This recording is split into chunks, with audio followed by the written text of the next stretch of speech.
ইসলামী রাষ্ট্র প্রতিষ্ঠায় বিজাতীয় মতবাদের ক্ষতিকর দিকসমূহ অনেকগুলো বিষয় আছে এখানে।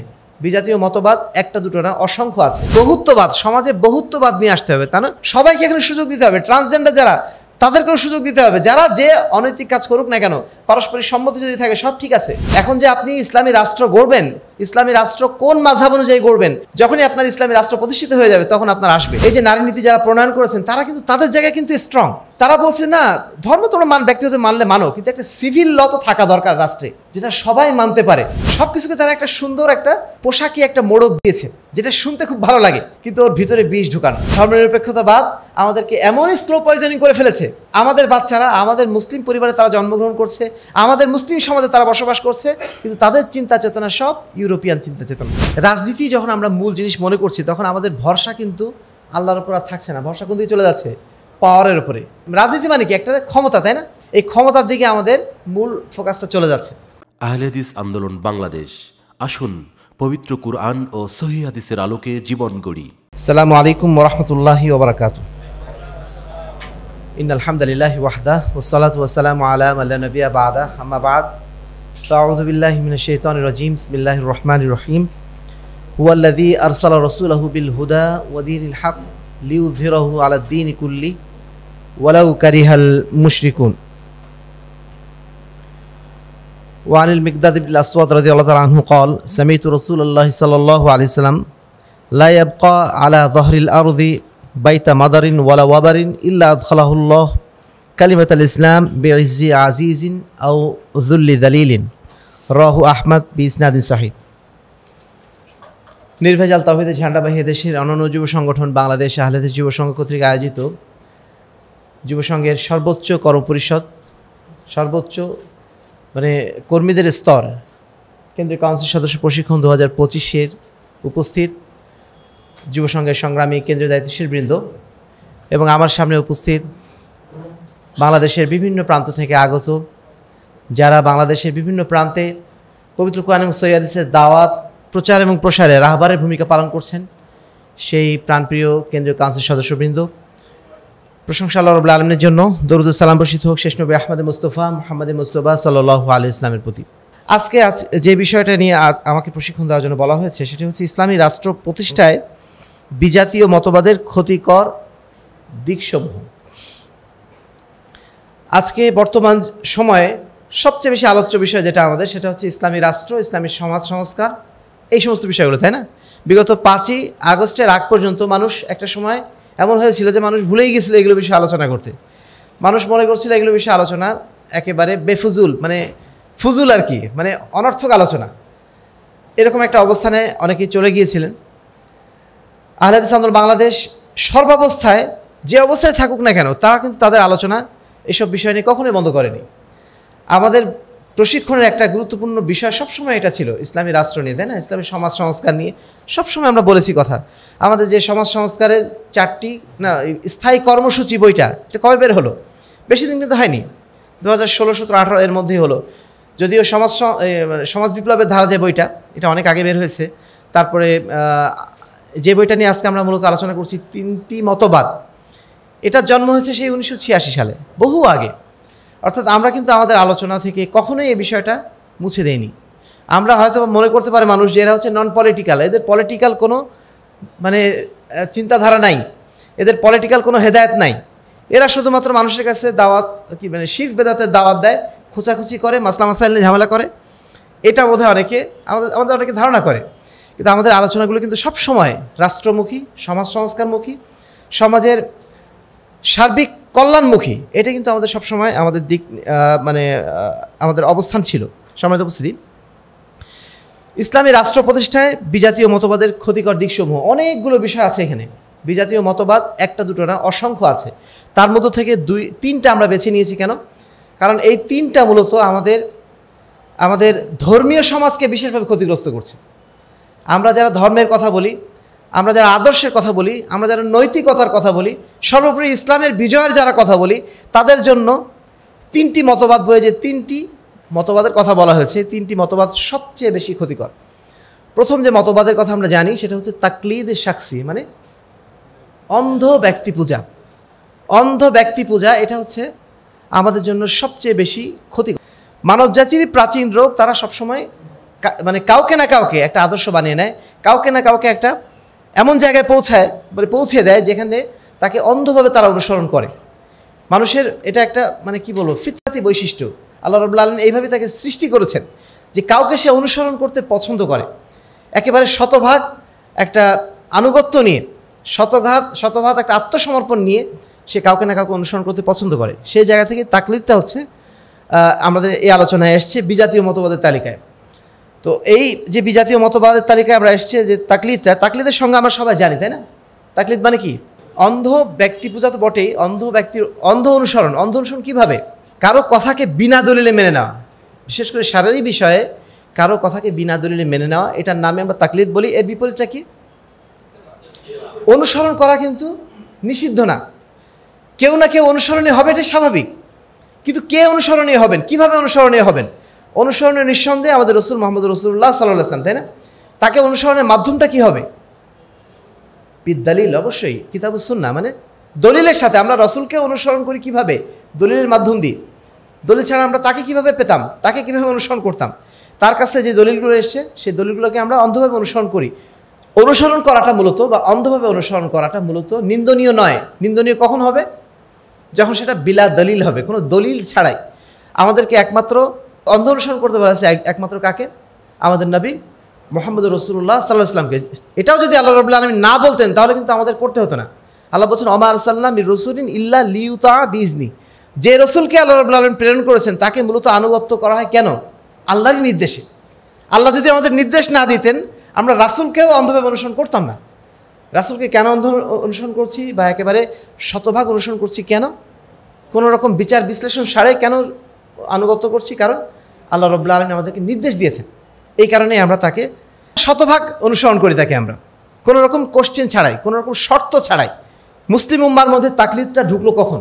মুসলিম উম্মা আসলে তাকলিদে অভ্যস্ত ছিল না। বর্তমান যে তাকলিদ আমরা করে আসছি চার মাযহাবের বা কোনো পীর সাহেবের বা কোনো ব্যক্তির, কোনো সমাজের, এই অন্ধ অনুসরণের প্রবণতা মুসলিম উম্মার মধ্যে প্রথম 400 বছরের মধ্যে ছিল না। মুসলিম উম্মা দলিলকেই অনুসরণ করত।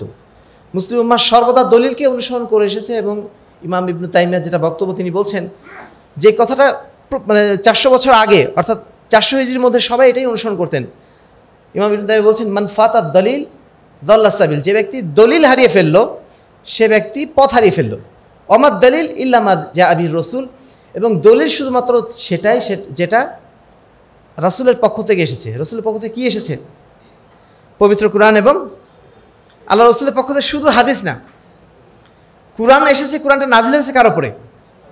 আমাদের রাসূলের ওপরেই তো, না? তো রাসূলের মাধ্যম দিয়ে দুটো জিনিস এসেছে। এজন্য আমরা কুরআন এবং হাদিস দুটোকে একই উৎস থেকে বলে থাকি এবং দুটোই আল্লাহ রাব্বুল আলামিনের পক্ষ থেকে এসেছে, আমাদের রাসূলের মাধ্যম দিয়ে এসেছে। সম্মানিত উপস্থিতি, তাকলিদের যে ক্ষতিকর প্রভাবগুলো, এগুলো আমাদের রাজনৈতিক চিন্তাধারা, আমাদের রাষ্ট্রীয় চিন্তাধারায় কীভাবে প্রভাব ফেলেছে? প্রথমত আমাদের চিন্তাধারাটাই স্টপ করে দিয়েছে। আমাদের সামাজিক অঙ্গনে, রাজনৈতিক অঙ্গনে আমাদের চিন্তাধারাটাকেই স্টপ করে দিয়েছে, ধর্মীয় চিন্তাকে স্টপ করে দিয়েছে কি? তাকলিদ। তাকলিদের কারণেই আমরা জানি যে বাগদাদের যে মুসলিম খেলাফতের পতনটা ঘটলো, কোন খেলাফত এটা? ইসলামী খেলাফত নিশ্চিত। একটা হচ্ছে উমাইয়া খেলাফত আমরা বলে থাকি, তারপরে আব্বাসীয় খলিফা। আব্বাসীয় খেলাফতের পতন মূলত ঘটেছিল এই মাযহাবী বিতর্কের কারণে। হানাফি শাফি মাযহাবের পরস্পর বিতর্কের কারণে আব্বাসী খেলাফতের পতন ঘটেছিল 656 হিজরিতে। এরপর থেকে মুসলিম উম্মার মধ্যে যে রাজনৈতিক বিভক্তি, ধর্মীয় বিভক্তি, এটা আরও প্রকট আকার ধারণ করে এবং এতটাই প্রকট আকার ধারণ করে যে কাবা ঘরে 4টা মুসাল্লা নির্ধারণ করা হয়েছিল। 4 মাযহাবের জন্য 4টা আলাদা আলাদা মুসাল্লা নির্ধারণ করে সেখানে সালাত আদায় করার ব্যবস্থা করা হয়েছিল। প্রত্যেক মাযহাবের জন্য আলাদা আলাদা সময়, আলাদা আলাদা সময়ে আলাদা আলাদা ইমামের পিছনে সালাত আদায় করে মুসলিম উম্মাকে 4টা স্পষ্ট ভাগে বিভক্ত করে ফেলা হয়েছিল। সেগুলো লেজিটিমেসি দিয়ে, মানে বৈধতা দিয়ে। আমরা এখন শিয়ার একটা ভাগ হয়ে গেছে, তাই না? কাদিয়ানের একটা ভাগ হয়ে গেছে, কিন্তু এগুলোকে আমরা বৈধতা দেই না। শিয়াদেরকে কোনো বৈধ ইসলামের কোনো আমরা সেকশন হিসেবে গ্রহণ করি? মোটেও না। কিন্তু 4 মাযহাবটাকে বৈধভাবে গ্রহণ করা হয়েছিল আলাদা আলাদা করে, এবং এমনইভাবে গ্রহণ করা হয়েছিল যে 4 মাযহাবকে আপনার কাবাঘর পর্যন্ত আলাদা আলাদা সিস্টেমে সালাত আদায় করার সুযোগ তাদেরকে দেওয়া হয়েছিল। 1928 সালে এসে সৌদি সরকার তারা প্রথম এই নীতিটা বিগত 556 বছর ধরে যে নীতিটা ছিল সেটাকে তারা দূরীভূত করে দেন। সম্মানিত উপস্থিতি, তাকলিদের যে নীতি, এই নীতিটা কোনো মুসলিম উম্মার কোনো ধরনের কোনো মানে যারা হকপন্থী ওলামায়ে কেরাম তারা কেউ এটাকে গ্রহণ করেন নাই। কোনো হকপন্থী ওলামায়ে কেরাম কখনো এই কথা বলতেই পারেন না যে কোনো বিষয় যদি কোরআন এবং হাদিসের বিপরীত হয় সেটা তোমরা গ্রহণ করে নিও। তাকলিদের নাম করে বা কোনো ইমামের আনুগত্যের নাম করে, কোনো মাযহাবের নাম করে কোনো ইমামকে আপনি দেখবেন না। হ্যাঁ, কিছু আছেন যারা শাখাগত ইমাম সারাক্সির মতো ব্যক্তিত্ব, এই ধরনের মানুষগুলা পরবর্তীতে এসে তারা এই ধরনের তত্ত্বগুলো আবিষ্কার করেন, যে তত্ত্বগুলো কোনো হকপন্থী ওলামায়ে কেরাম কোনো কালে কখনোই গ্রহণ করেননি। এমনকি আমরা যারা বর্তমানে হানাফি মাযহাবেরও যারা মানে গুরু হিসাবে আছেন তারাও কিন্তু এটা গ্রহণ করেননি।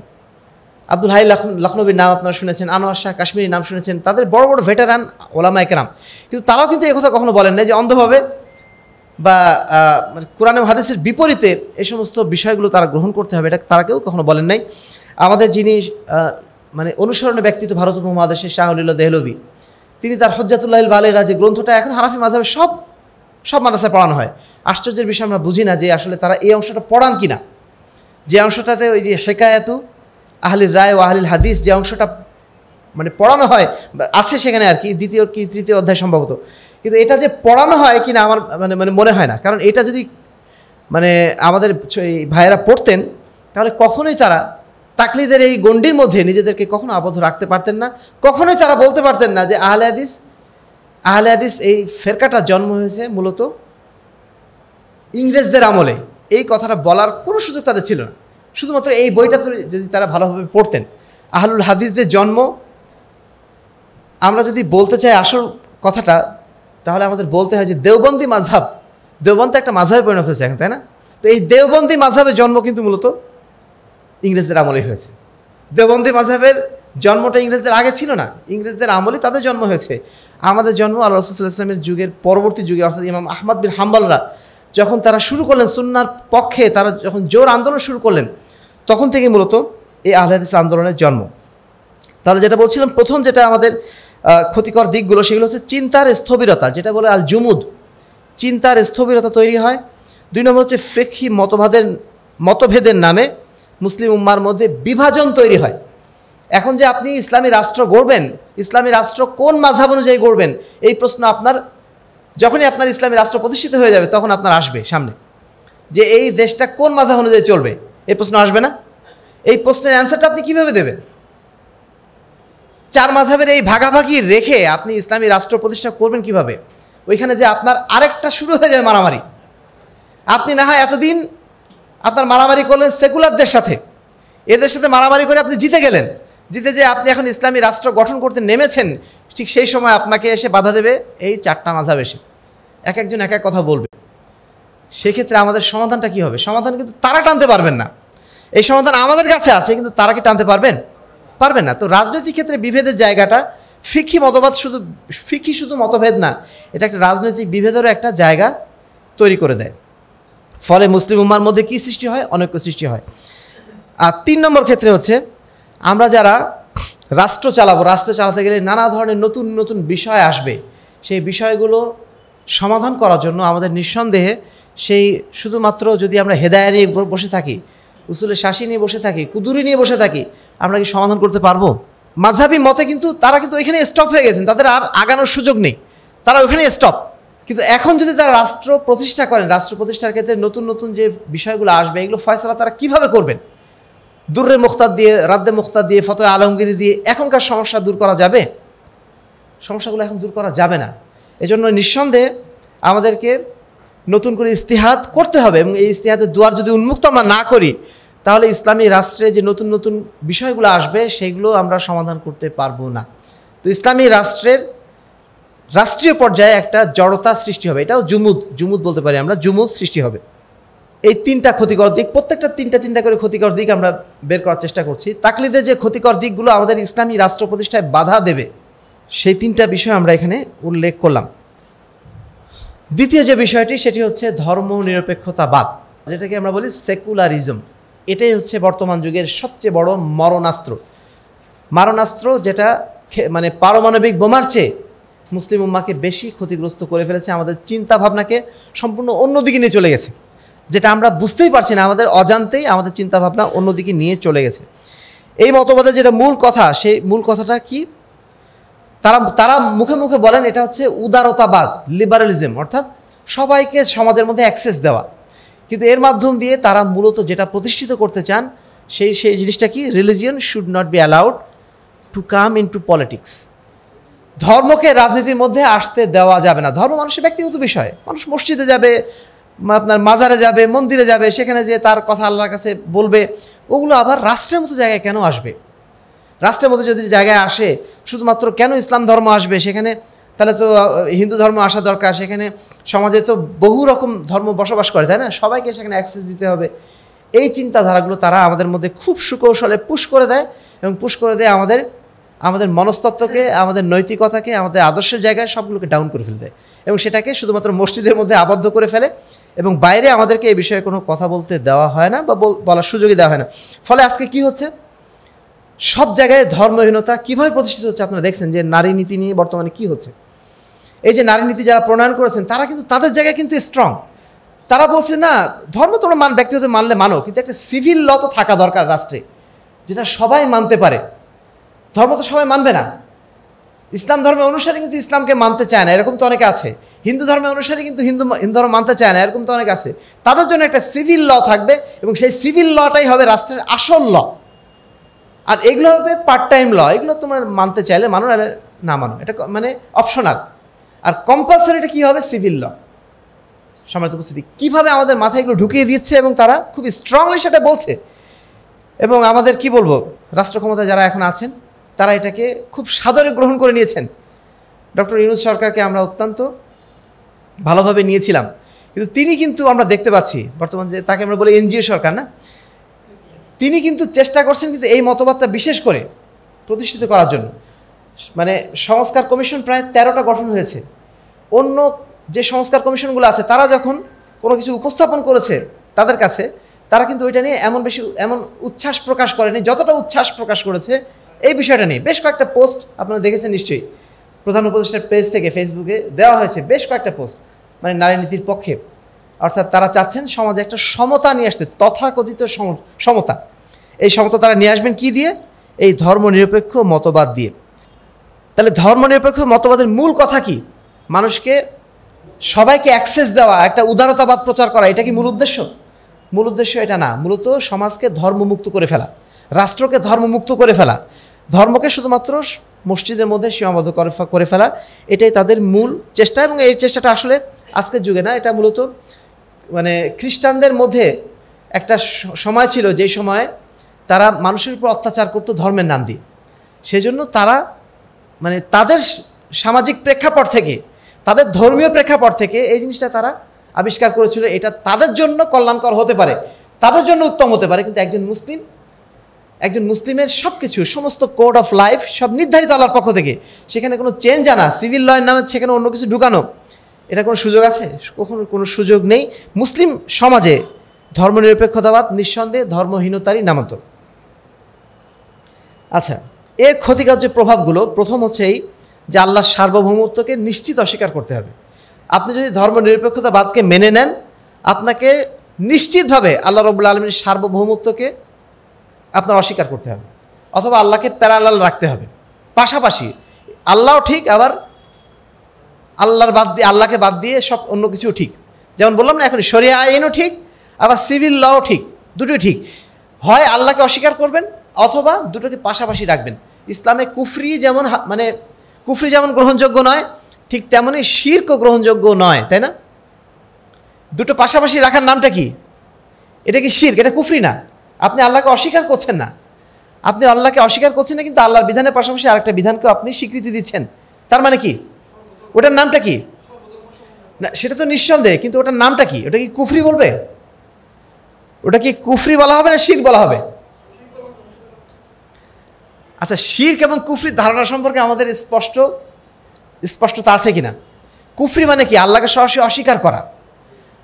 আল্লাহকে সরাসরি অস্বীকার করে এইরকম সংখ্যা কিন্তু খুবই মুষ্টিমেয়। কিন্তু আরেকটা দল আছে যারা আল্লাহকে অস্বীকার করে না, আল্লাহর সাথে অন্য কাউকে শরিক করে, যে আল্লাহও ঠিক আছে, সাথে অন্যরাও ঠিক আছে। এটার নাম কি? শিরক করা। তা আল্লাহর আইনের সাথে অন্য কোনো আইন যখন পাশাপাশি নিয়ে আসছি, সেখানে কি শিরকের আবির্ভাব ঘটছে না? আমাদের মানে কি বলবো, অজান্তেই ঢুকে যাচ্ছে। আমরা বলছি ইনিল হুকমু ইল্লা লিল্লাহ, লা ইলাহা ইল্লাল্লাহ, লা ইলাহা ইল্লাল্লাহ বলছি, বলার সাথে সাথে আবার ইসলাম বিরোধী যে আইনগুলো সেগুলো সব আমরা পালন করছি, এবং সেটাকে আমরা মনে করছি এগুলো রাষ্ট্রের বিষয়। এগুলো রাষ্ট্রের বিষয়, এগুলো ধর্মের বিষয় না। রাষ্ট্রে আপনার ইসলামী মানে কি নেতৃত্ব নির্বাচন কিভাবে হবে এগুলো আমরা ঠিক করব। এগুলো ছোটোখাটো বিষয় আল্লাহ দেখবেন না। আল্লাহ দেখবেন শুধু তার সাথে রিলেশনটা আছে কি না, তার সাথে রিলেশন থাকলেই সব ঠিক। আর এই সমস্ত ছোটোখাটো বিষয়গুলো এগুলো আমরাই দেখব। এই সমস্ত ক্ষেত্রে ইসলামী আইন বা রাষ্ট্রীয় আইন বা আল্লাহ মানে আল্লাহর যে শরিয়া, সেই শরিয়া কোনো মানে প্রয়োজনীয়তা নেই, এটাই তারা মনে করেন। এবং এক্ষেত্রে তারা মানবীয় আইনকেই সবচেয়ে বেশি প্রাধান্য দেন। 2 নম্বর হচ্ছে নৈতিকতা হ্রাস। নৈতিকতা থাকবে না, যদি থাকেও সেটা একেবারেই ঠুনকো নৈতিকতা। আজকে দেখেন যে ধর্মনিরপেক্ষতার নাম করে বাংলাদেশের মতো রাষ্ট্রে এখন বলা হচ্ছে সমকামিতার মতো একটা নিকৃষ্ট বিষয়টাকে এখন আমাদের ছোট ছোট বাচ্চাদের বইপত্র মতো ঢুকানো হয়ে গেছে। ট্রান্সজেন্ডার শব্দটা বারবার নিষেধ করা হচ্ছে। বারবার দেশের জনগণ, যারা ইসলাম প্রিয় জনগণ, তারা বারবার এটাকে নিয়ে প্রতিবাদ করছেন, কিন্তু ঘুরে ফিরে বারবার ওই জিনিসটা আসছে। গতকালকেও ঢাকা বিশ্ববিদ্যালয়ে কোনো একটা সাবজেক্টে ভর্তির জন্য কোটা দিয়েছে কিছু, তার মধ্যে দেখছি ট্রান্সজেন্ডার লেখা। মানে এটা যে কোনো মূল্যে ঢুকাতেই হবে তাদেরকে। তো এই যে অনৈতিক চর্চা, অনৈতিকতার চর্চা, এটা ধর্ম নিরপেক্ষতাবাদ আমাদেরকে মানে মানে ঢোকানোর ব্যবস্থা করে দেয়, অ্যাক্সেস করার সুযোগ দিয়ে দেয় লিবারালিজমের নাম করে। আর এখন তার একটা নাম দিয়েছে আবার, যখন দেখছে যে লিবারালিজম, ধর্মনিরপেক্ষতাবাদ এগুলো সব মোটামুটি একটু নিন্দিত হয়ে গেছে, এখন নতুন একটা শব্দ নিয়ে আসছে যেটা আমাদের অন্তত জানা দরকার। সেই শব্দটার নাম হচ্ছে বহুত্ববাদ। নাম শুনছেন আপনারা?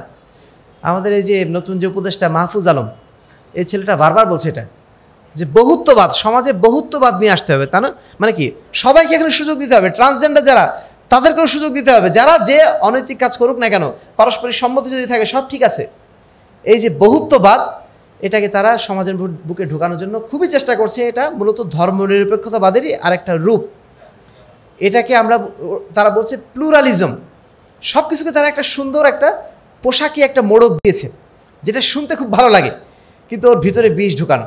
বাইরে থেকে সুন্দর একটা মোড়ক লাগানো, কিন্তু ভিতরে বিষ। এটার নাম হচ্ছে বর্তমান পশ্চিমা যে মানে কি একাডেমিয়া, এদের মূল কাজই হচ্ছে এটা, সুন্দর সুন্দর নাম আবিষ্কার করে এবং সেটার মাঝখান দিয়ে আমাদের মধ্যে নানা ধরনের বিষ পুশ করে দেয়। এই প্লুরালিজম বা বহুত্ববাদ, এই জিনিসটা আমাদেরকে নতুন করে আবার নতুন বিভ্রান্তির দিকে নিয়ে যাচ্ছে। আমাদের অনেকেই না বুঝে এই বিষয়টা নিয়ে কি বলবো, পজিটিভ মন্তব্য করে বসছে। আচ্ছা, এটা হওয়ার কারণটা কি? এই নৈতিকতা হারা হওয়ার কারণটা কি? কারণ ধর্মনিরপেক্ষতাবাদ আমাদেরকে আমাদের নফসের অনুসারী হতে বাধ্য করে দিয়েছে। আমি যখন আল্লাহর অনুসারী হচ্ছি না, মসজিদের বাইরে যখন আমি আল্লাহর অনুসারী হচ্ছি না, তখন কার অনুসারী হব? আল্লাহর অনুসারী না হওয়া মানে কি? নফসের অনুসারী হওয়া, শয়তানের অনুসারী হওয়া। এই সুযোগটা আমরা বা ধর্মনিরপেক্ষতাবাদ আমাদের করে দিচ্ছে। সূরা ফুরকানের 43-44 নম্বর আয়াতে আল্লাহ বলছেন, আরাআইতা মান ইত্তাখাযা ইলাহাহু হাওয়া। তুমি কি তাদেরকে দেখো নাই যারা তাদের অন্তরকে, নফসকে ইলাহ বানিয়ে নিয়েছে? নফসকে কি ইলাহ বানানো সম্ভব? নফসকে কেউ ইবাদত করে? নফসের ইবাদত কেউ করে না, বাহ্যিকভাবে কেউ তো করে না। কিন্তু কেন আল্লাহ রাব্বুল আলামিন এটাকে ইলাহ বললেন? কারণ আল্লাহ রাব্বুল আলামিনকে যেভাবে অনুসরণ করা হয়, আমরা নফসকে ঠিক ওইভাবে অনুসরণ করি। নফস যেটা ভালো মনে করে সেটাই করে যাচ্ছি। সেটার নামই হচ্ছে নফসের পূজা করা বা নফসকে মাবুদ হিসাবে গ্রহণ করে নেওয়া। 3 নম্বর হচ্ছে শরিয়ার বিরুদ্ধাচারণ। ইসলামী শরীয়তের বিরুদ্ধাচারণ। আপনাকে ইসলামী শরীয়তের বিরুদ্ধে নিশ্চিত দাঁড়াতে হবে। এদেশের এদেশের আইন ব্যবস্থা, এদেশের বিচার ব্যবস্থা, এদেশের অর্থনীতি, এইগুলো কি ইসলাম অনুযায়ী চলে? আপনি মুসলিম, আপনি 5 ওয়াক্ত সালাত আদায়কারী মুসলিম, আপনি সালাত, সিয়াম, হজ, যাকাত সবই পালন করেন। সব কিছু পালন করার পরেও আপনাকে অমুসলিমদের তত্ত্ব, অমুসলিমদের অর্থনীতি, অমুসলিমদের রাজনীতি, অমুসলিমদের সংস্কৃতি সব কিছু আপনাকে গ্রহণ করতে বাধ্য করছে। আপনি মুসলিম, আপনার মুখ দিয়ে বের করে নিচ্ছে জনগণই সার্বভৌম ক্ষমতার অধিকারী। আপনি মুসলিম, আপনার মুখ দিয়ে বের করে নিচ্ছে মেজরিটি মাস্ট বি গ্রান্টেড, মানে বেশিরভাগ মানুষ যা বলবে সেটাই গ্রহণযোগ্য। এই কথাগুলো আবার আপনার মুখ দিয়ে বের করে নিচ্ছে আমি যদিও 5 ওয়াক্ত সালাত মসজিদে আদায় করি। এই যে ইসলামী শরীয়তের বিরুদ্ধে আমাকে দাঁড় করিয়ে দিল আমার অজান্তেই, এটা করতে পেরেছে কার মাধ্যম দিয়ে? যদি আমাকে কুফরি করতে বলতো আমি করতাম না, আমাকে যদি শিরক করতে বলতো আমি করতাম না, কিন্তু আমাকে বলছে যে ধর্মনিরপেক্ষতাবাদ মানো, এটা একটা এমন মতবাদ যেটা সবাইকে অ্যাক্সেস দেয়, সবার প্রতি উদারতা দেখায়, এরকম সুন্দর মতবাদ আর হয় না। এটা দিয়ে আমাকে আমার অজান্তেই আমাকে মুশরিক বানিয়ে দিচ্ছে, আমাকে ইসলামের বাইরে নিয়ে চলে যাচ্ছে। আল্লাহ রাব্বুল আলামিন সূরা জাসিয়ার 18 নম্বর আয়াতে বলছেন, সুম্মা জাআলনাকা আলা শারিআতিম মিনাল আমরি ফাত্তাবি'হা, হে মুহাম্মদ আমি আপনাকে একটা শরীয়তের উপরে প্রেরণ করেছি, একটা শরীয়ত দিয়ে পাঠিয়েছি, ফাত্তাবি'হা তুমি সেই শরীয়তের অনুসরণ করো। ওয়ালা তাত্তাবি আহওয়া আল্লাযিনা লা ইয়ালামুন, যারা জানে না, যারা অজ্ঞ মূর্খ, এই সমস্ত ব্যক্তিদেরকে তোমরা অনুসরণ করো না। এটা কি শুধুমাত্র মুহাম্মদ সাল্লাল্লাহু আলাইহি ওয়াসাল্লামকে বলা হয়েছে? মুহাম্মদ সাল্লাল্লাহু আলাইহি ওয়াসাল্লামের যারা অনুসারী আমরা, আমাদের সবার উদ্দেশ্যে আল্লাহ রাব্বুল আলামিনের কী কথা, যে তোমাদেরকে একটা শরীয়ত দেওয়া হয়েছে, তোমরা শুধুমাত্র তোমাদের সেই শরীয়তকে অনুসরণ করবে। শরীয়ত বাদ দিয়ে অন্য কোনো মানুষের চিন্তা চেতনা, অন্য কোনো মানুষের মতবাদ, সেটাকে তোমরা অনুসরণ করো না। সূরা জাসিয়ার 18 নম্বর আয়াত। সর্বশেষ যেটা হচ্ছে সেটা হচ্ছে আমাদের পরিচয়ের সংকট, আত্মপরিচয়ের সংকট ঘটিয়ে দিচ্ছে। আমরা যে মুসলিম, আমাদের মুসলিম পরিচয়টা নষ্ট করে দিয়েছে আজকের এই ধর্ম নিরপেক্ষতাবাদ। আপনি দেখবেন স্কুল কলেজে যে যত বেশি আমরা শিক্ষিত হচ্ছি, সে তত বেশি আমরা ইসলাম থেকে দূরে সরে যাচ্ছি। আপনি মানে যত বড় প্রতিষ্ঠানে যাবেন, তত সেখানে দেখবেন ইসলাম সম্পর্কে আলোচনা করেন, ইসলাম তাদের কাছে একটা অপরিচিত বিষয়, ইসলাম তাদের কাছে একটা মানে অনর্থক একটা বিষয়, ইসলাম তাদের কাছে একটা মানে তাদের জীবন সংশ্লিষ্ট কোনো বিষয় না, এটা একটা অন্য বিষয়। যে এই বিষয়ে যদি আলোচনা করতে যান, তারা নিঃসন্দেহে বিরক্ত বোধ করবে। আজকে মুসলিম উম্মার সদস্য হয়ে তাদেরকে ইসলাম থেকে মুক্ত করে ফেলার এই কৃতিত্ব কার? ধর্মনিরপেক্ষতাবাদের। ধর্মনিরপেক্ষতাবাদ আমাদেরকে এমনই স্লো পয়জনিং করে ফেলেছে, আমাদের বাচ্চারা আমাদের মুসলিম পরিবারে তারা জন্মগ্রহণ করছে, আমাদের মুসলিম সমাজে তারা বসবাস করছে, কিন্তু তাদের চিন্তা চেতনা সব ইউরোপিয়ান চিন্তা চেতনা, তাদের সমস্ত ভাবনা ইউরোপিয়ান ভাবনা। এই ভাবনাটা ঢুকাতে পেরেছে ধর্মনিরপেক্ষতাবাদ। এমনই একটা স্লো পয়জনিং মানে এর মাধ্যম দিয়ে করা সম্ভব, যেটা অন্য কোনো মাধ্যম দিয়ে সম্ভব না। এমনকি মজার বিষয় হচ্ছে এই যে আমাদের কিন্তু স্কুল কলেজে ইসলাম শিক্ষা নামে একটা সাবজেক্ট আছে না? ইসলাম শিক্ষা সাবজেক্ট থাকার পরেও আমাদের মধ্যে এই অবস্থাটা কেন? কারণ ইসলামটাকে একটা জাস্ট এ কালচার হিসেবে দেখানো হয়েছে। ইসলাম জাস্ট এ কালচার। এই কারণে ওই যে বর্তমান যে সংস্কৃতি উপদেষ্টা, তিনি কি বলছেন, যে যেমন আমরা নামাজ রোজা আদায় করি, আমরা যেমন ঈদ পালন করি, ঠিক তেমনই আমরা বৈশাখী উৎসব পালন করি। এটা হচ্ছে একটা সংস্কৃতি। আর বাঙালির যে সংস্কৃতি, নামাজ রোজার যে সংস্কৃতি, বাঙালির যে সংস্কৃতি ঈদের সংস্কৃতি, ঠিক তেমনইভাবে বৈশাখীও নাকি বাঙালির সংস্কৃতি। দুইটাকে তারা এক করে দেখে ফেলেছে। তার মানে কি মনে করছে তারা? ইসলামটাকে তারা জাস্ট এ কালচার মনে করছে, জাস্ট এ কালচার। এটা একটা মানে মানুষের বিভিন্ন ধরনের প্রয়োজন হয়, এক একজনের এক একটা প্রয়োজন হয়। কালচারাল যে প্রয়োজনটা, কালচারাল নিডটা পূরণ করছে ইসলাম, এইটা তারা মনে করছে এটা যে আল্লাহর পক্ষ থেকে প্রেরিত একটা ধর্ম, আল্লাহর পক্ষ থেকে প্রেরিত দিন, এবং সেটাকে আমাকে মাস্ট অনুসরণ করতে হবে। এটা আমাদেরকে আমাদের অজান্তেই ভুলিয়ে দিয়েছে। ফলে আমরা ইসলামও পালন করছি, একই সাথে আবার বার্থডেও পালন করছি। ইসলামও পালন করছি, আবার যে ওই কবরে যে ফুল দিয়ে আসছি, অথবা শহীদ মিনারে যে ফুল দিয়ে আসছি, সর্বক্ষেত্রে সব কিছু সমান আমাদের কাছে, এর মধ্যে কোনো পার্থক্য নেই, সব কিছু আমাদের কাছে সমান। রাম রহিম দুটো শব্দ শুনেছেন আপনারা? রাম রহিম দুটাকে এক জায়গায় নিয়ে আসার জন্য যে সুযোগটা তৈরি করে দিয়েছে, সেই সুযোগ হচ্ছে এই ধর্মনিরপেক্ষতাবাদ। এবং এরাই বলে যে ধর্ম যার যার উৎসব সবার। এই কথাগুলো কেন আসে? বিভিন্ন সময় বিভিন্ন নতুন নতুন কথা আপনারা শুনবেন, কথাগুলো শুনে মনে হয় খুব সুন্দর কথা, খুবই সুন্দর কথা, কিন্তু মূলত সব কিছুর গোড়া হচ্ছে একটাই, ধর্মনিরপেক্ষতাবাদ। এই জায়গাটায় আমাদেরকে মানে এটাকে কী বল, আব্দুর রহিম গ্রিন নামে একজন বক্তার নাম শুনেছেন আপনারা? মানে সম্ভবত পিস টিভিতে বক্তব্য দিতেন। উনি বলছেন একটা মূল জিনিসটা হচ্ছে কেকের নিচের অংশটা মানে পুরো অংশ থাকে, আর উপরের অংশটা কি থাকে? ক্রিম। তো নিচের অংশটা, এটাকে তিনি বলছেন এটা হচ্ছে ধর্মনিরপেক্ষতাবাদ। এর উপরে নানা ধরনের ক্রিম লাগানো হয়, কখনো গণতন্ত্রের ক্রিম লাগানো হয়, কখনো লাগানো হয় লিবারালিজমের ক্রিম, নানা ধরনের ক্রিম লাগিয়ে মূলত আমাদেরকে পেশ করা হয় কি? এই ধর্মনিরপেক্ষতাবাদের কেকটা। সর্বশেষ হচ্ছে রাজনীতি ধর্ম। রাজনীতি ধর্ম এই জিনিসটা এর আগেও আল্লামা আব্দুল কাফি আল কুরাইশি তিনি স্পষ্ট করেছিলেন মোটামুটি, তবে আমার জানা নেই যে মোহতারাম আমির জামাতের আগে যে এই বাক্যটা এইভাবে বিশ্লেষণ করে এইটাকে খণ্ডন কেউ করেছেন এর আগে, এটা আমার অন্তত দেখা হয়নি। আপনাদের জানা থাকতে পারে, তা আমার অন্তত জানা নেই বিষয়টা, যে রাজনীতি ধর্ম এই যে একটা নতুন মতবাদ, এই মতবাদ শুরু হয়েছিল কার মাধ্যম দিয়ে? ধর্মনিরপেক্ষতাবাদ বলেন, তাকলিদ বলেন, এগুলোর কিন্তু উৎপত্তি অনেক আগে, অনেক আগে। কিন্তু সর্বকনিষ্ঠ যে মতবাদ, যেই মতবাদটা আমাদের মধ্যে বিভ্রান্তি তৈরি করে দিচ্ছে, সেটার নাম কি? রাজনীতি ধর্ম। এটা মূলত মাওলানা মওদুদী আবিষ্কার করেছিলেন 1940 সালে বা তার কিছু পরে, 1941 সালে। এটা তার মাধ্যম দিয়ে প্রথম আবিষ্কার হয়। পৃথিবীর কোনো মুফাসসির, পৃথিবীর কোনো মুহাদ্দিস, পৃথিবীর কোনো ফকিহ, কোনো আলেম, অনেক কথা অনেকে বলেছেন, কিন্তু এই কথার কোনো রেফারেন্স এর আগে আর নাই। যিনি বলেছেন যে মানে রাষ্ট্র ক্ষমতা হচ্ছে আমাদের মূল ইবাদত। ইকামতে দিন মানে ইকামতুদ দৌলা, ইকামতুল হুকুমা, রাষ্ট্র প্রতিষ্ঠা করাটা, এটা হচ্ছে আমাদের মূল ইবাদত।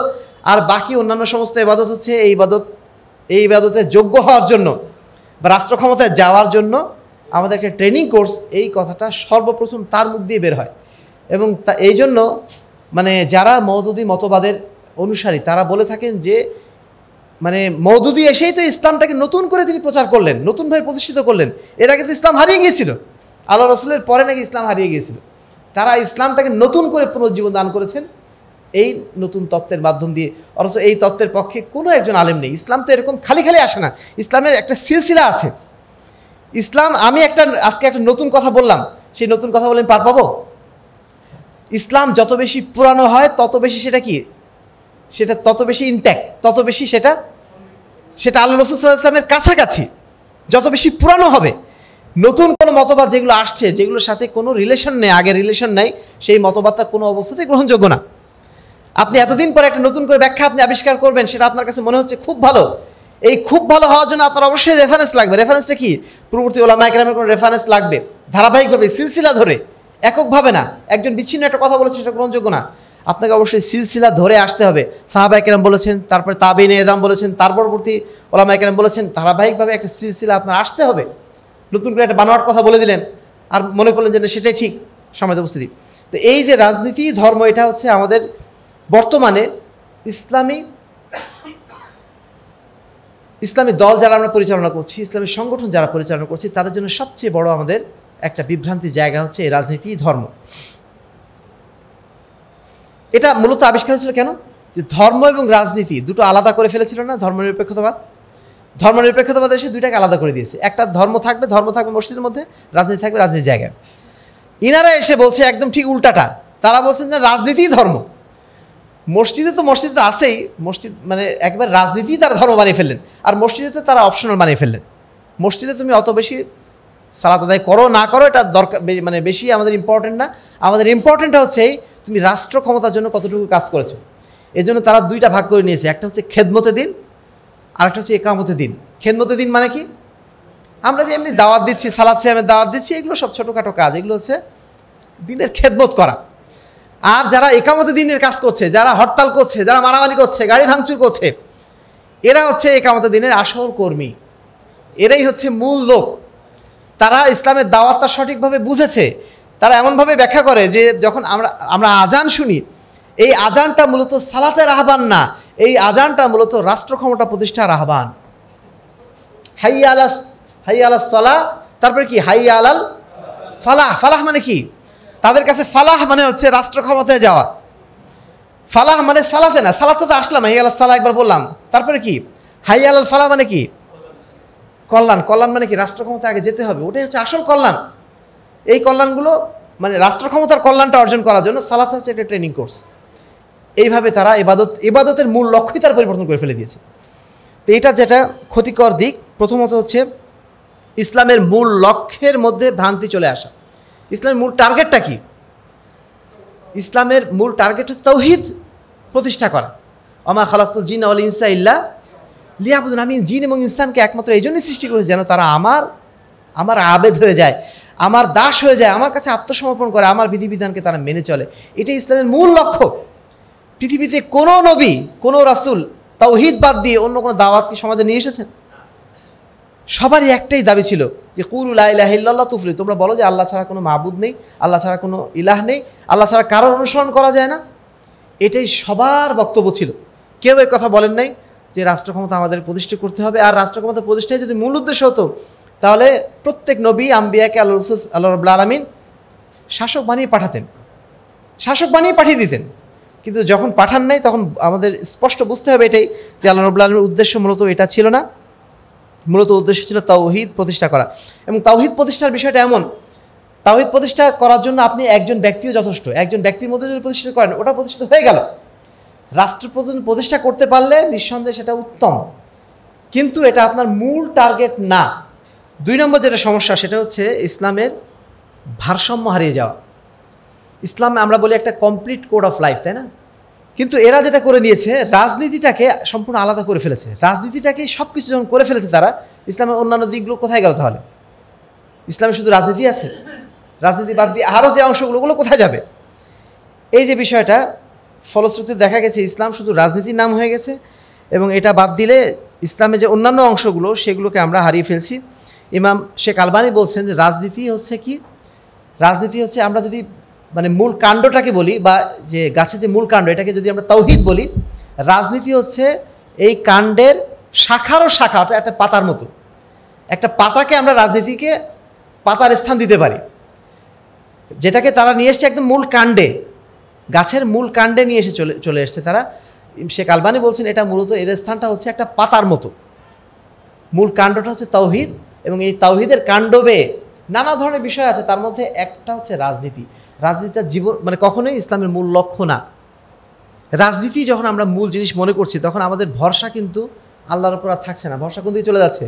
পাওয়ারের উপরে। পাওয়ারের উপরে পলিটিক্স। রাজনীতি মানে কি? একটা ক্ষমতা, তাই না? এই ক্ষমতার দিকে আমাদের মূল ফোকাসটা চলে যাচ্ছে। এই জন্য একটা উদাহরণ এখানে দেওয়া হয় মুসা এবং ফেরাউনের। মুসা আলাইহিস সালাম, তিনি কি তার ক্ষমতার উপর ভরসা করেছিলেন? তিনি যখন ভূমধ্য সাগরের সামনে যে দাঁড়ালেন, সেই সময় তার সামনে বিশাল সাগর, আর পিছনে কি ছিল? ফেরাউনের বাহিনী। ওই অবস্থাতে তিনি কার উপর ভরসা করেছিলেন? তার যখন মানে সাথীরা বলছিল যে হে মুসা, আমরা এখন কি করব? ইন্না লামুদ্রাকুল, আমাদেরকে তো ফেরাউন ধরেই ফেললো, এখন আমরা কি করব? তখন মুসা আলাইহিস সালাম কি বলেছিলেন? কাল্লা ইন্না মাইয়া রব্বি সায়াহদিন, নিশ্চয়ই আমার সাথে আমার রব রয়েছেন, নিশ্চয়ই তিনি আমাকে পথ দেখাবেনই। তিনি যখন আমাকে এখানে আসতে বলেছেন, তিনি অবশ্যই আমাকে পথ দেখাবেন। তার মানে ভরসাটা কোথায়? ভরসাটা আল্লাহর উপরে। এই জন্য আল্লাহর উপর ভরসা করার কারণে আল্লাহ রাব্বুল আলামিন তাকে পথ দেখান নাই, পথ দেখিয়েছিলেন। কিন্তু বিপরীতে যখন ফেরাউন আসলো, ফেরাউন এসে সে কি আল্লাহর উপর ভরসা করেছিল?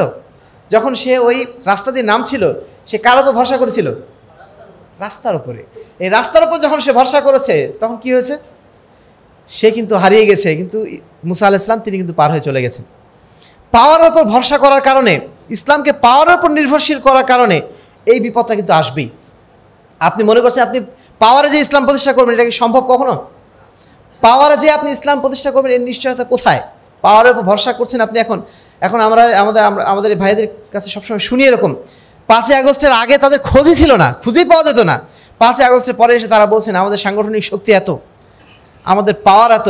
দেশকে দেখেন না যে কার নির্দেশে এখন চলছে, ওদের সাথে এখন কথাই বলা যায় না। কথা বলে কি বলেন যে আপনি আমাদের সাথে এত কথা বলছেন কেন? আপনি বুঝতে পারেন না দেশটা কার ইঙ্গিতে এখন চলছে? মানে কি পাওয়ারের কি প্রদর্শনী? এখনই প্রদর্শনী। 2 দিন পর যদি ক্ষমতায় যায়, অবস্থাটা কি দাঁড়াবে? সম্মানিত উপস্থিতি, পাওয়ারই আপনি দেখাতে পারবেন, কিন্তু ইসলাম প্রতিষ্ঠিত আপনার দ্বারা হবে না, কারণ আপনি পাওয়ারের উপর ভরসা করেছেন, এবং পাওয়ারের উপর ভরসা করার কারণে আপনাকে সেইভাবে ডুবতে হবে যেভাবে ফেরাউন ডুবেছিল। এই 3টি মতবাদের কারণে আমাদের আকীদাগত দুর্বলতা সৃষ্টি হচ্ছে। 2 নম্বরে সাংস্কৃতিক আগ্রাসনের শিকার হচ্ছি আমরা। আমাদের অজান্তেই আমরা সাংস্কৃতিকভাবে পাশ্চাত্যের দাস হয়ে যাচ্ছি। এবং সর্বশেষ ইসলামী রাষ্ট্রের অকার্যকারিতা। ইসলামী রাষ্ট্র আর কার্যকর থাকছে না, এই 3টা মতবাদের মানে সাথে আমাদের জড়িত থাকার কারণে। আচ্ছা, আহলে হাদিসদের মূল অবস্থানটা কি এই 3টা মতবাদের ক্ষেত্রে? যদি আমরা বলি যে আহলে হাদিসদের মতবাদ, আহলে হাদিসদের অবস্থান সবসময় কি? মধ্যমপন্থী। সব জায়গাতেই দেখবেন আহলে হাদিসদের মধ্যমপন্থী। আহলে হাদিসরা যদি প্রথম পর্যায়ে যান তাকলিদের ক্ষেত্রে, আহলে হাদিসরা অনুসরণ করে, কিন্তু কিভাবে অনুসরণ করে? দলিলের মাধ্যম দিয়ে। তারা অনুসরণ করে একেবারে খোল্লা চরমপন্থীভাবে। দ্বিতীয় ক্ষেত্রে আসেন ধর্মনিরপেক্ষতাবাদের বিষয়ে। তারা মনে করে যে রাষ্ট্রের সাথে ধর্মের কোনো সম্পর্ক নেই। আমরা বলি রাষ্ট্রের সাথে ধর্ম সম্পর্ক আছে। ধর্ম তো অবশ্যই মসজিদে থাকবেই, মসজিদে থাকবে, আবার রাষ্ট্রেও থাকবে, সব জায়গাতেই থাকবে। আবার 3 নম্বরে আসেন, যেটা বলছে রাজনীতি ধর্ম। আমরা এটা কখনো বলি না যে রাজনীতি ধর্ম থাকবে না। রাজনীতি তো ধর্ম থাকবে, ধর্মের জায়গায়, রাজনীতির জায়গায়, সব জায়গাতেই ধর্ম থাকবে। তারা যেটা চরমপন্থী হয়ে বলছেন ওটাকে আমরা মিডিল জায়গা থেকে বলছি। আমরা বলছি না রাষ্ট্র ক্ষমতা ইসলাম যাক, এটা আমরা চাই, কিন্তু ওটা আমাদের মূল টার্গেট না। কিন্তু ইসলামী রাষ্ট্র চাচ্ছি না আমরা, এটা কি হচ্ছে? আমরা তো ইসলামী রাষ্ট্র চাই, ইসলামী সমাজ ব্যবস্থা কায়েম করার জন্য তো আমরা চেষ্টা করছি, কিন্তু আমাদের মূল ফোকাসটা কিন্তু ওইটা না। মূল ফোকাসটা কি? তাওহীদ। তাওহীদ যখন কায়েম হবে তখন অটোমেটিক্যালি বাকিগুলো আস্তে আস্তে কায়েম হতে থাকবে। আমি আমার মধ্যে যখন তাওহীদ কায়েম করব, আমার পরিবারে যখন কায়েম করব, তখন অটোমেটিক্যালি সেটা সমাজে ছড়িয়ে পড়বে। সমাজে ছড়িয়ে পড়লে সেটা অটোমেটিক্যালি রাষ্ট্রে একসময় ছড়িয়ে পড়বে। এটা কি শেখ আলবানী বলছেন, আকিম দৌলাত আল ইসলাম ফি কুলুবিকুম তাকুম লাকুম আলা আরদিকুম। তোমরা ইসলামী রাষ্ট্র আগে প্রতিষ্ঠা করো তোমার অন্তরে, তোমার নিজের দেহে, তোমার শরীরে, তাহলে দেখবে তোমার সমাজেও ইসলামী রাষ্ট্র প্রতিষ্ঠিত হয়ে গেছে।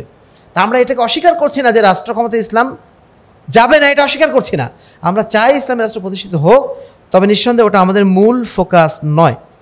এবার আমরা আসি সমাধানের উপায়টা কি। তিনটি মতবাদ থেকে, তিনটি মতবাদ শুধু না, পুরো অবস্থা বর্তমান বিবেচনা করে যেটা আমরা বলতে পারি যে আমরা কীভাবে নিজেদেরকে অগ্রসর করতে পারি।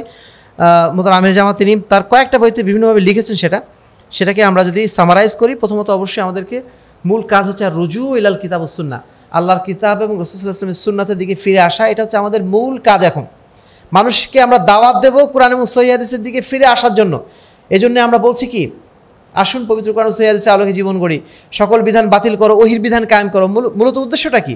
আমরা কোরআন এবং হাদিসের দিকে মানুষকে ফিরিয়ে আনতে চাই। এটা হচ্ছে আমাদের প্রথম কাজ। 2 নম্বর হচ্ছে আমাদের প্রচেষ্টাটা হতে হবে ঐক্যবদ্ধ প্রচেষ্টা। একাকী প্রচেষ্টা করে আমরা সমাজে একটা সভ্যতা কায়েম করতে পারবো না। এই জন্য আল্লাহ রসুল তার বিদায় হজের ভাষণে বারবার আমাদেরকে সংঘবদ্ধ থাকতে বলেছেন, ঐক্যবদ্ধ থাকতে বলেছেন, একজন আমিরের অধীনে থাকতে বলেছেন। ঐক্যবদ্ধ থাকা মানে একটা মঞ্চে সবাই বসলাম, এটার নাম ঐক্যবদ্ধ হওয়া নয়। ঐক্যবদ্ধ হওয়া মানে কি? যদি আমরা সাস্টেইনেবল ঐক্যের কথা বলি, একটা কনস্ট্রাকটিভ ঐক্যের কথা বলি, তাহলে আমাদেরকে অবশ্যই সেখানে আমির লাগবে, সেখানে অবশ্যই মামুর লাগবে, সেখানে অবশ্যই বায়াত লাগবে, সেখানে অবশ্যই এতাআত লাগবে। এটা হচ্ছে ইসলামের মানে শুধুমাত্র মানে কি বলবো, ভাষা কথা না, এটা ইসলামের মৌলিক কথা। এটা আপনি আজকে যুগে নতুন করে এসে বলছেন যে সংকীর্ণতা, তাহলে এই সংকীর্ণতার অপবাদ আপনাকে সবার আগে আল্লাহ রসুলকে দেওয়া লাগবে। আল্লাহ রসুল আমাদের এই সংকীর্ণতা শিখিয়ে দিয়ে গেছেন। আজকে আপনি অনেক সুশীল হিসেবে নিজেকে প্রচার করার চেষ্টা করছেন, আপনার এই সুশীলতা আসছে মূলত এই ধর্মনিরপেক্ষতাবাদী এই চেতনার মাধ্যম দিয়ে। যারা লিবারালিজম প্রচার করে, যারা তথাকথিত উদারতা প্রচার করে, তারা বলে যে এই যুগে এসব চলে না। এই যুগে এখন ইসলাম কি বলবো, অকার্যকর হওয়ার অবস্থা। ইসলাম এখন কি, ওই যে হাদিসটা হুজাইফার হাদিসে বলা হচ্ছে, যখন দেখবে যে ইসলামী দলও নাই, আমিরও নাই, তখন তোমরা কি করবে?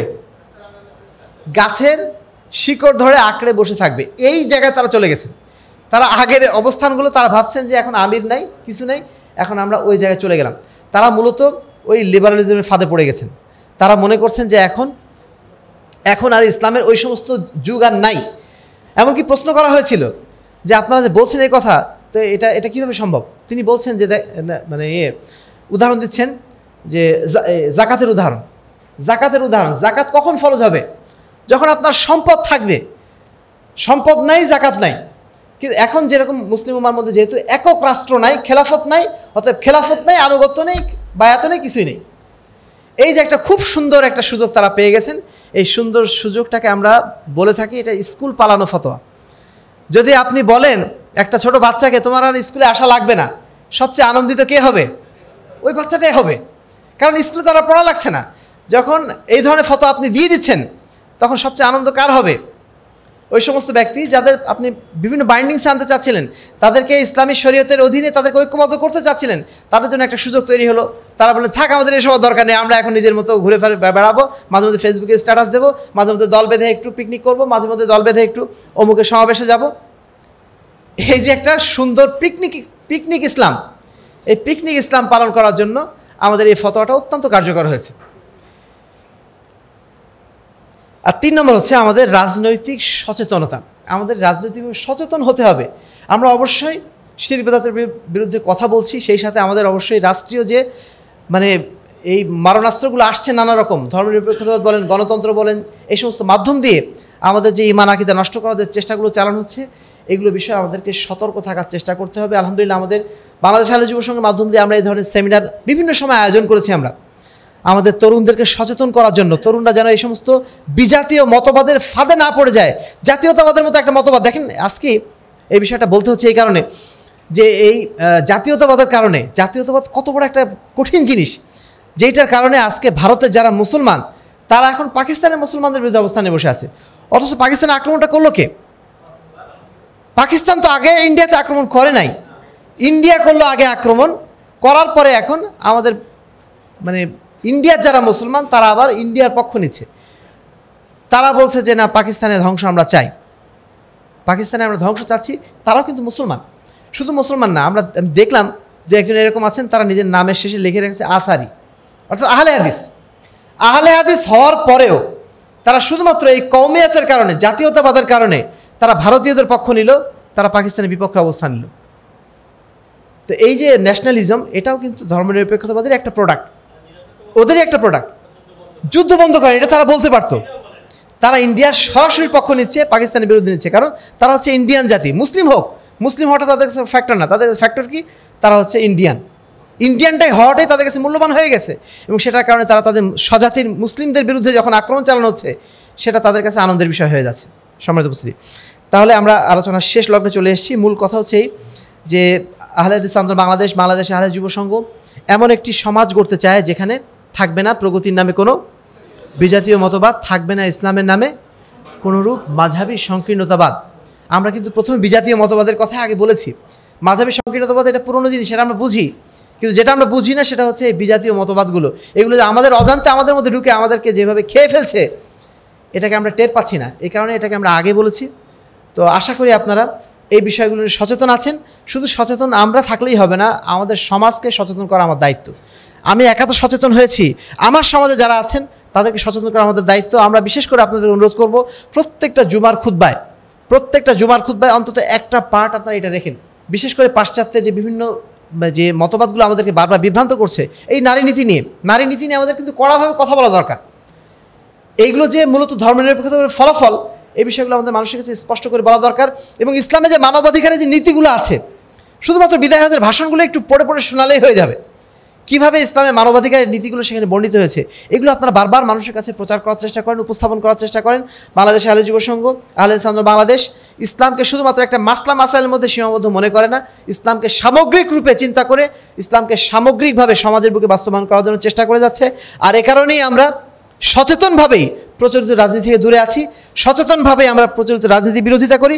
যদি আমাদের একজন ব্যক্তিও জীবিত থাকেন, আমাদের একজন ব্যক্তির হক কথা বলার মতো সামর্থ্য থাকে, নিঃসন্দেহে এই সমাজের সমস্ত মানুষ যদি গণতন্ত্রের পক্ষে কথা বলে, আমরা তার বিরুদ্ধে কথা বলবো।